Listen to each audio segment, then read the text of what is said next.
Hello everyone, this is Peak Entertainment and we're back again, and we're now going to talk about football. And following the recent controversy surrounding the European Super League, we now have another very shocking announcement, and that Tottenham Hotspur have sacked manager Jose Mourinho. Now this literally happened Monday morning the 19th of April, and I was actually just editing my coverage of the European Super League, and then all of a sudden this announcement came through, so I just thought I'd give my quick thoughts and announcement on it. So as we know, Jose Mourinho has been sacked by Tottenham days literally before the Carabo Cup Final, which is against Manchester City. I believe that is on Sunday. And Tottenham, currently they're 7th in the Premier League and they're 5 points adrift of 4th spot, which we all know is qualification for the Champions League. Now it's very unlikely that they will make the top 4 places, but you never know the way that football goes at the moment. But yeah, this is very shocking. Now, to get some perspective on this, we have to realise that, yes, currently at Tottenham, Mourinho was struggling. I think, particularly over the last couple of months, they've been very indifferent, Tottenham. They've shown little bursts of form, but then they have shocking losses when they shouldn't be losing. They did, of course, recently get exited from the Europa League as well.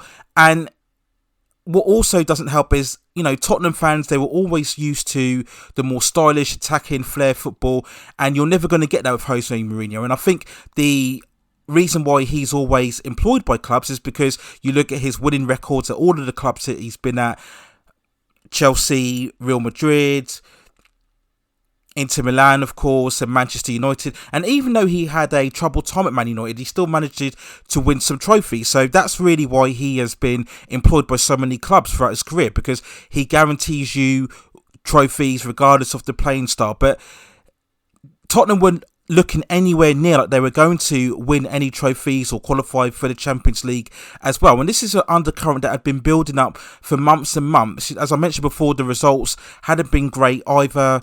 And yeah, that's going to build and build. But, you know, normally Mourinho finds a way, but it just wasn't looking like it. And when you look at the squad of players that he had, you know, the likes of Harry Kane and Son involved and Dele Alli, they brought back Gareth Bale, which I think has been a complete dud in my opinion. You know, they paid all that money to pay part of his wages from Real Madrid, and what has Gareth Bale contributed? He scored the odd goal here or there, but it's just an unnecessary appointment in my opinion. They just didn't need to bring Gareth Bale in, so that was another failure I think on Jose Mourinho's part. But he took over, of course, from Mauricio Pochettino, which in itself was a very shocking development, because Pochettino, yes, was struggling, but of course Tottenham was still in the Champions League at that point, and they literally sacked Pochettino and then employed Mourinho the next day, didn't they? Way back in November 2019. And I think overall, when I look at it, I thought he was maybe going to get sacked at the end of the season. I thought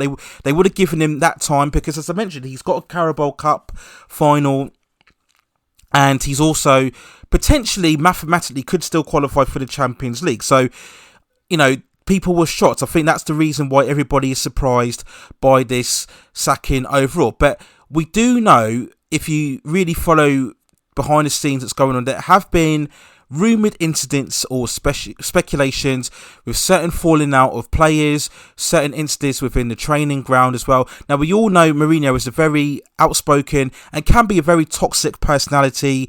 He's got form for this, right, in disrupting certain dressing rooms, making the players unhappy. You know, you go through right through his career, where you look at particularly the second spell at Chelsea and also in Man United, particularly his relationship with Pogba as well. So there is form for this. There is precedence for Mourinho not being able to really strike a harmony and a balance within a dressing room as well. So there was normal speculations. If you go on social media and Twitter, you can find out more about it. And I think, and again, I've got nothing to back this up on, but I think things had got beyond reconciliation. I think things had got so much beyond control that they knew they were going to get rid of him. But the problem you have is that Mourinho, if he had won the Carabao Cup and somehow been able to get into the Champions League, then they wouldn't have been able to sack him, right? Because Tottenham, as we all know, they don't win trophies. Yeah, they may get to semi-finals or finals of Champions League, but they just haven't won any trophies. I think the last time they won a trophy, correct me if I'm wrong, was it the George Graham with the League Cup? I don't think they've won any trophies since then. Correct me if I'm wrong. I don't believe they've won the FA Cup or the League Cup, but I stand to be corrected. But yeah, that was the dilemma, I think. I think they thought, right, let's sack him now before he potentially wins the Carabo Cup Final, and then of course then he'll have all the fans on his side, everybody will be supporting him, the hype train will be going around Mourinho again, and they would find it much more difficult to sack him. And that's why I think they've done it now. I think there's been trouble behind the scenes, and they thought, right, let's sack him now before he has an opportunity to turn around any backlash or antagonism into support for him overall by winning trophies and getting to the Champions League. That's what I believe. But again, I've got no information to back that up. I'm only going by what I've heard, particularly the kind of discontent as what we've seen later on recently behind the scenes at Tottenham. Now, as per this article, there is certain speculation as who's going to take over. People looking at this RP Selbig manager, Julian Nagelsmann. He's the favourite to take over. This odds here from the Daily Mail site is 7-2. Other candidates are Brendan Rodgers. I can't see that at the moment. Leicester are in a really good place right now.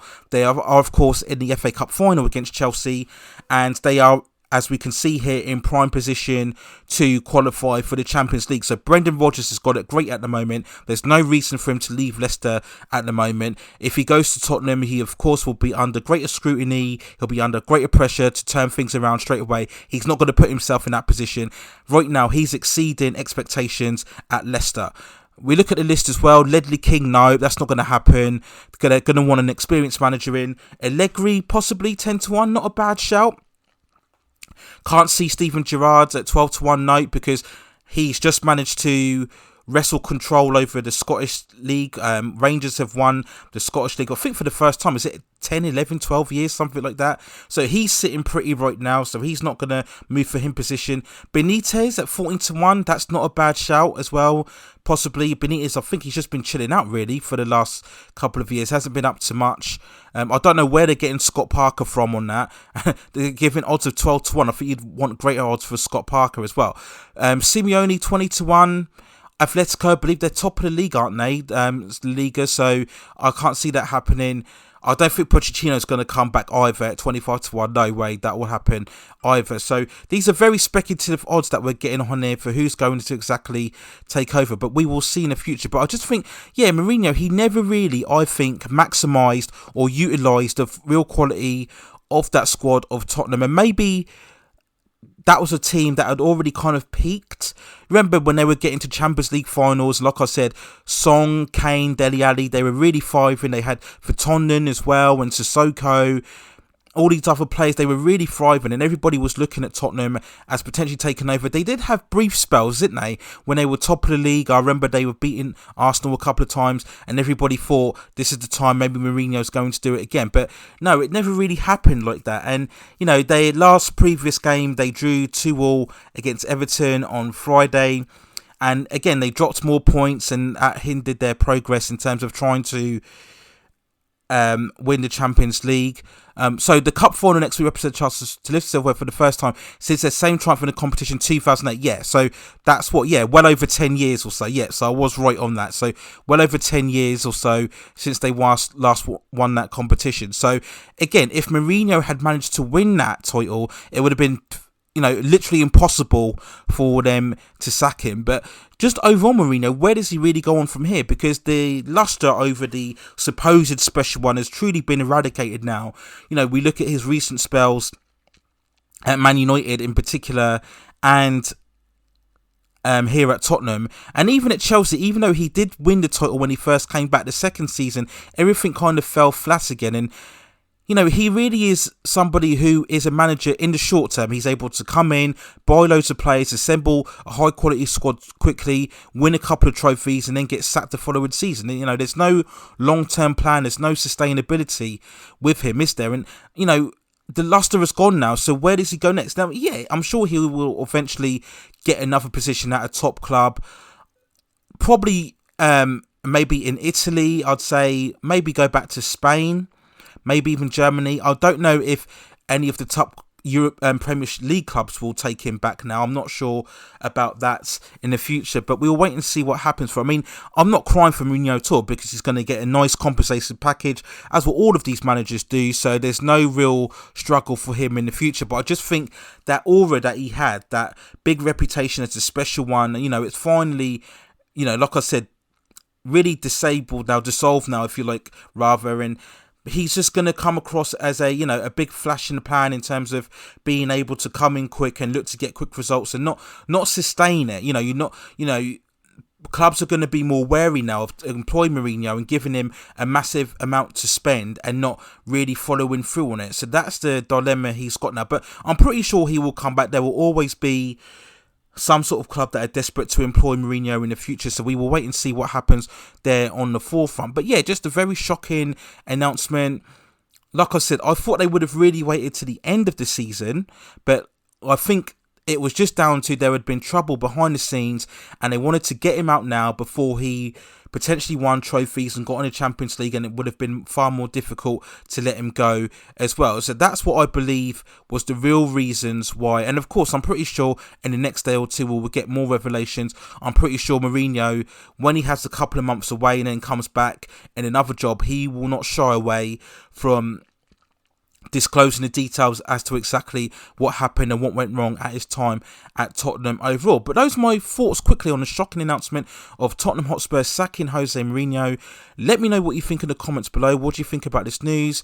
How do you think Tottenham will be affected going forward? What do you think will happen to Mourinho? Will he take some sort of sabbatical now and then come back next season? Where will we see him going ahead in the current future for the next couple of months and years going forward? And I think in general now, the special one has definitely been relegated now to the sacking one, I think, by my opinion certainly, and I think the opinion of most people involved in football now as well. But like I said, he'll get a nice 20 million payoff, so I'm sure he's not too disappointed by that as well. But those are my thoughts on Tottenham sacking Jose Mourinho. Let me know what you think in the comments below. Please hit those like and subscription and notification buttons to provide you with more high quality content in the future. But that's it for now. Take care of yourselves, stay at safe distances, and I will see you very, very soon.